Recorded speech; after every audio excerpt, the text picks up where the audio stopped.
Both ruling party and opposition பார்ட்டிக்கு எதிராக கொடுத்த மக்கள் தீர்ப்பை இவர் மறந்துட்டு என்ன சொல்றாருன்னா, அடுத்தது வந்து திமுக அதிமுக வந்து போஸ்ட் போல் அலையன்ஸ்ல வந்தா நான் அவங்களையும் கூப்பிடுவேன்.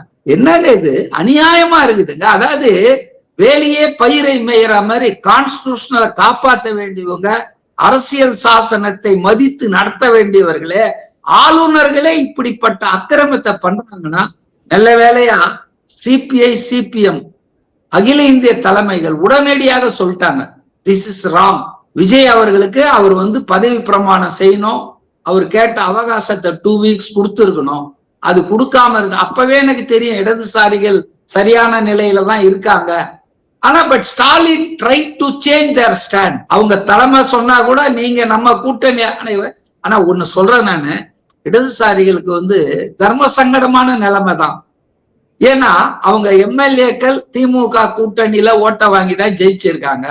அவங்க எம்பிக்கள் திமுக கூட்டணியில ஓட்ட வாங்கி தான் ஜெயிச்சிருக்காங்க. நீங்க அந்த சைடையும் பார்க்கணும். எவ்வளவு ஒரு தர்ம சங்கடமான நிலைமை. இப்ப அவங்க எல்லாம் பிரேமலதா கிடையாது, தர்ம சங்கடமா இருக்கும். விஜய்க்கு தர்ம சங்கடம் என்னன்னா, திமுகவை விட அதிகமா திட்டி இருக்காரு விஜய். திமுகவை விட படு கேவலமா பேசிட்டு இன்னைக்கு வந்து நாங்க தனிப்பட்ட முறையில விஜய் பேச RSS அனுப்பிச்ச ஆளுன்னு சொன்னா என்னங்க பாருங்க. Vijay is a great man, noble man, honest man. அவ்வளவு பதவி வருமா வராதான்னு சிக்கல் இருந்த போது கூட எவ்வளவு பேர் அவருக்கு அட்வைஸ் கொடுத்திருப்பாங்க. ஏங்க அதிமுக எடப்பாடி சொல்லிட்டு வந்தாருல நேத்து பாண்டிச்சேரியில பதுங்கி இருக்கிற எம்எல்ஏங்களை பார்த்து, வேற வழி இல்லைங்க, யார் போன் எடுத்துடக்கூடாது, குறிப்பா தாவேக போன் எடுக்கவே கூடாது அப்படின்ட்டாரு. அது மட்டும் இல்ல, வேற வழியே இல்லைங்க. விஜய் நம்ம கிட்ட வந்து சரண்டர் ஆவாருங்க. நம்ம கிட்ட வர்றதை தவிர அவருக்கு வழி இல்லைங்க. அப்புறம் நம்ம தாங்க நம்ம வைக்கிற சட்டம் தாங்கன்னு பேசிட்டு வந்துட்டாரு அவரு.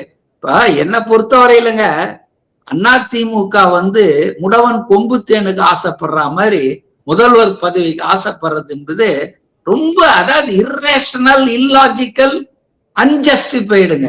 அவங்க எதிர்கட்சி அந்தஸ்தே இழந்திருக்காங்க.